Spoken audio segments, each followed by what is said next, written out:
Fala galera da segunda série Ensino Médio, professor Luciano Biologia, trazendo para vocês um assunto sobre o grupo dos nematódios, tá? É um filo, né, do reino animal, de vermes, né?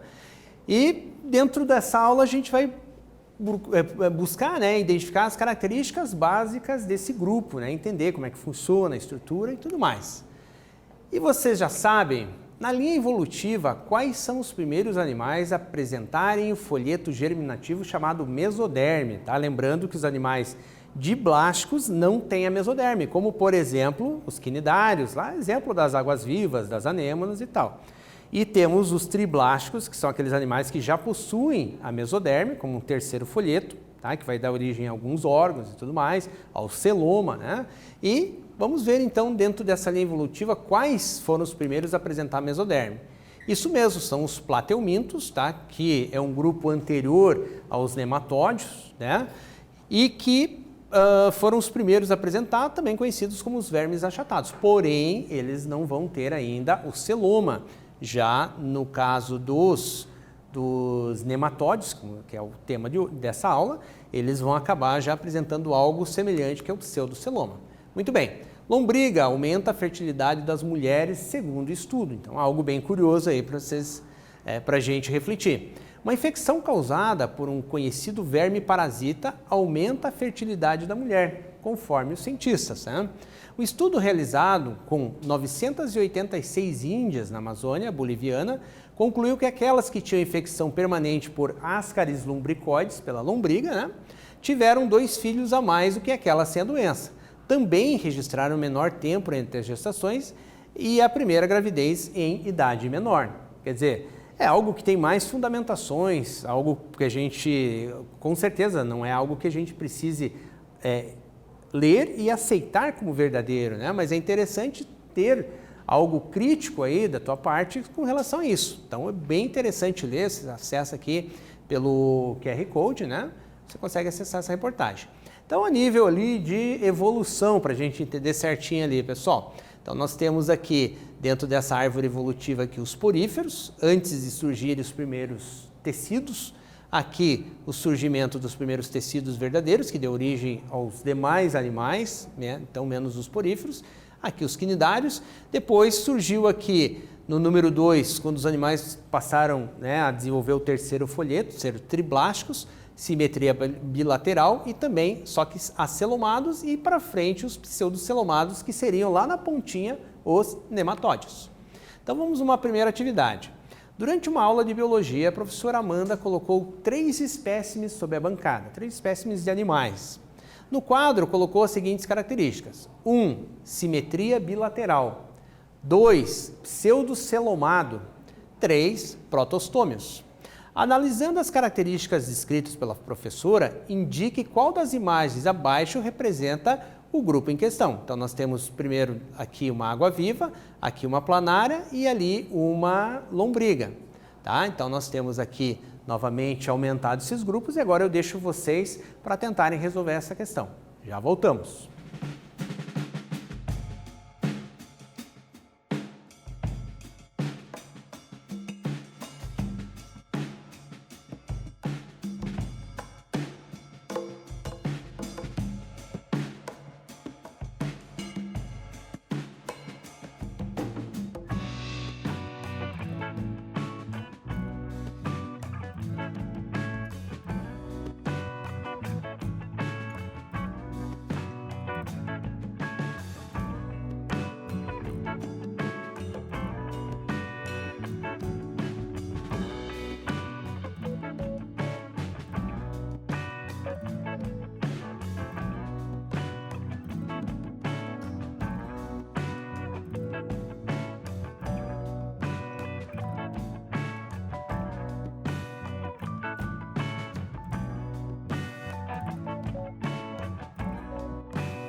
Então vamos lá, pessoal.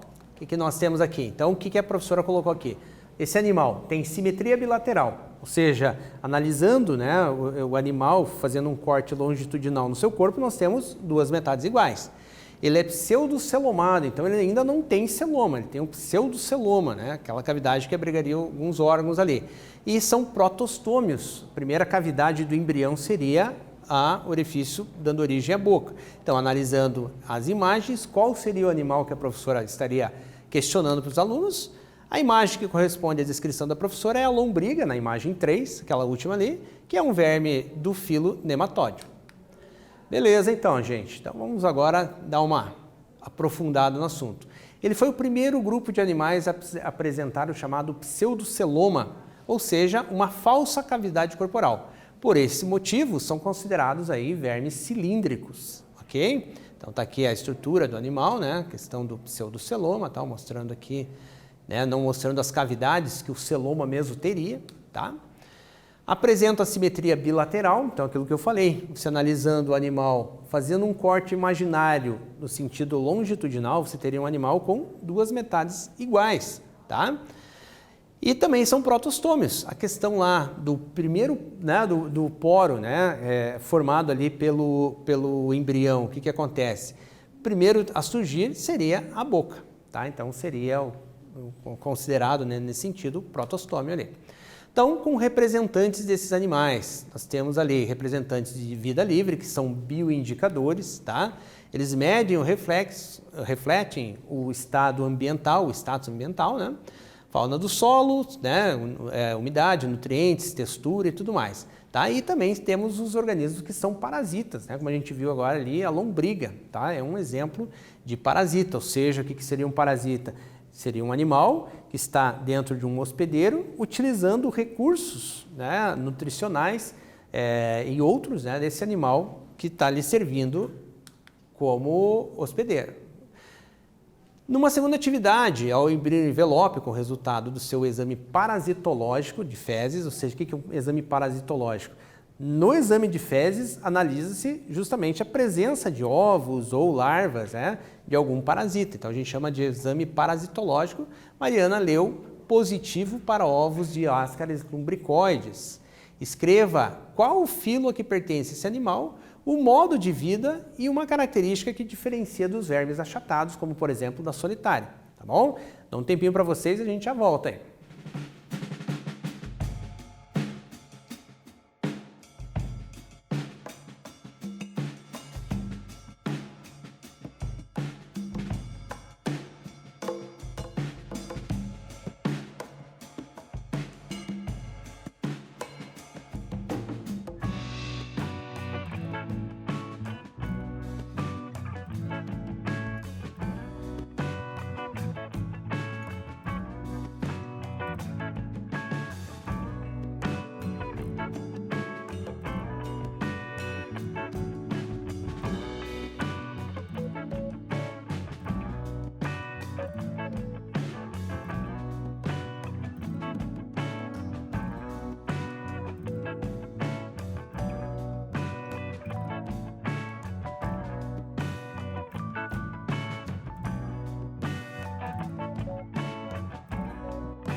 Então vamos ver lá, gente. Então foi positivo para ovos e ascaris lumbricoides. Então esse verme pertence ao filo Nematoda, tá? E é um parasita que depende de um hospedeiro para sobreviver, como por exemplo o ser humano.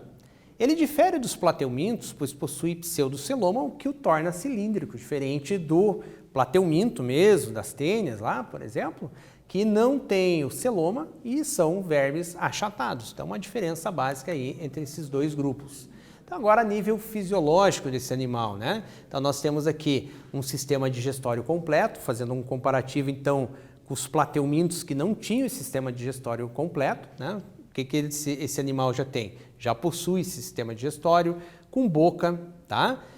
Ânus, tá? Eles já têm aqui, pelo menos em termos de estrutura, são formados por uma cutícula que tem intestino, faringe, toda a estruturinha ali que a gente pode ver, que a gente vai aprofundar na sequência ali.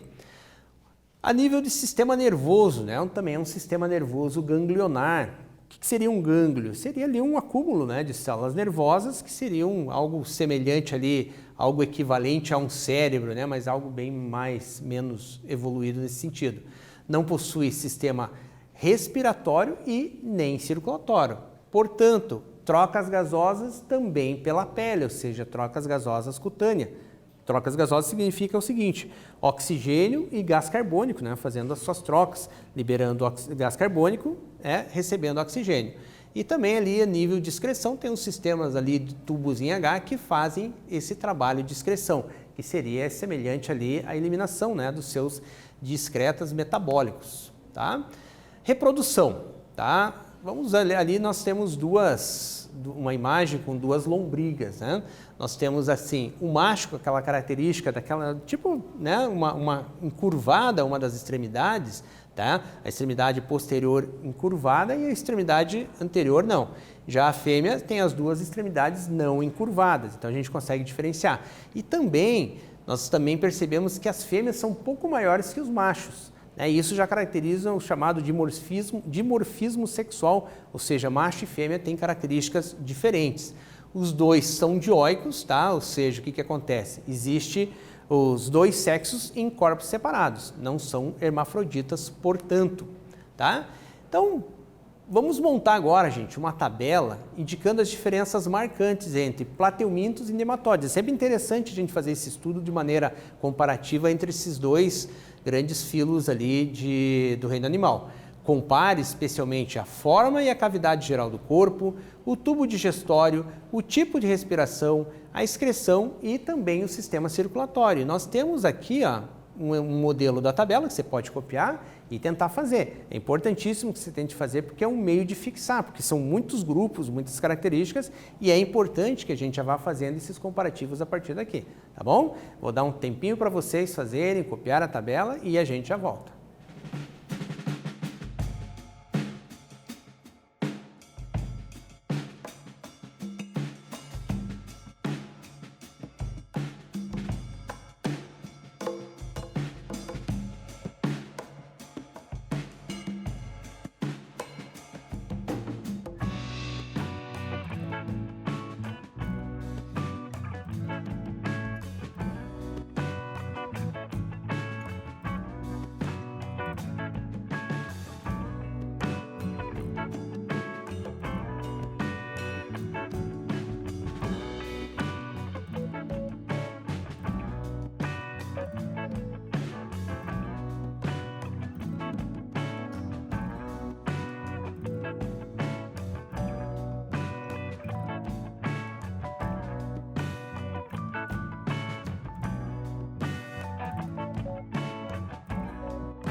Então, pessoal, após formar a tabela, o que a gente chega ali? Por exemplo, a forma do plateuminto é achatada, do nematódio é cilíndrica. Cavidade corporal. Os plateumintos são acelomados e os nematódios são pseudocelomados. Nenhum dos dois tem o celoma mesmo ainda, né? Tubo digestório incompleto ou ausente e nos nematódios já possuem sistema completo. Respiração cutânea nos dois tipos, tá? Com relação à excreção dos excretas metabólicos, nós temos as células flama nos plateumintos e os canais excretores em H lá, que seriam dos nematódios, e também a nível de sistema circulatório ausente nos dois. Portanto, dependem do hospedeiro para obter todo esse tipo de trocas gasosas e tudo mais. Equidissozoa, que seria uma nova ideia ali, por exemplo, alguns autores colocam o nematódio dentro desse superfilo, tá? Que estaria acima do filo. Quando a gente vai falar superfilo, a gente estaria acima ainda da classificação dos filos, né? Eles defendem que a presença de cutícula e 3 camadas, que precisa ser trocada para o crescimento do animal, é o critério para incluí-lo nesse grupo. Então, alguns cientistas concordam com isso e outros não, mas cabe a nós aí mostrar para vocês essa proposta também de classificação do animal. Agora vamos à hora da história. E se o hospedeiro morre, não sei se vivo sem a Gisele, pelo menos o Cristiano se cuida o tempo todo. Quem seria a Gisele e quem seria o Cristiano? Os hospedeiros desses parasitas aqui. Está cada vez mais arriscado para um parasita hoje em dia. Pior ainda é comer terra o dia todo, né? Qual o significado da tirinha, gente? O que essa tirinha quer trazer para nós? Lembrando, né, esses animais são parasitas, estão no corpo de um hospedeiro. Se o hospedeiro morre, o verme também vai morrer. Talvez não no mesmo momento, mas assim que acabar o nutriente que ele precisa, as fontes, né, de oxigênio e tal, o que vai acontecer? Esse animal também vai morrer, esse parasita também vai morrer. Então, o que diz? Lombrigas são parasitas e dependem dos hospedeiros. Já a minhoca tem vida livre e come terra. Por que a gente falou da minhoca? Porque esse último aqui também é um verme, tá? Porém, é um verme de um outro grupo e não é parasita, tá? Isso que a gente tem que pensar. Ela está reclamando de ter que comer terra o dia todo, porém, esses aqui estão numa situação mais confortável. Porém, se algo acontecer com o seu hospedeiro, também com ela também será o fim nesse sentido ali, tá certo? Então, nessa aula, o que nós falamos? Sobre as principais características dos nematóides. Então, vamos pensar lá em morfologia, a forma deles, forma cilíndrica, né? Dimorfismo sexual entre macho e fêmea, né? A nível fisiológico, eles são parasitas, eles não têm ali, como a gente viu naquela tabelinha, né? Eles não têm algumas estruturas, mas, porém, eles se utilizam dos restos do metabolismo, da alimentação do hospedeiro. E nós temos ali, a nível de classificação, o que nós tínhamos aqui? Nós tínhamos ali uma divisão assim dos nematódios, né? Dentro do nível aqui do próximo grupo, Equidissozoa, né? Que seria um grupo especial, que formaria esse grupo aqui para nós, ok? Então, gente, muitas dúvidas podem surgir, você pode tirar dúvidas com o teu professor, ver e rever esse vídeo, né? Utilizar de outras fontes que possam te ajudar, e eu espero que vocês tenham gostado e até uma próxima. Valeu!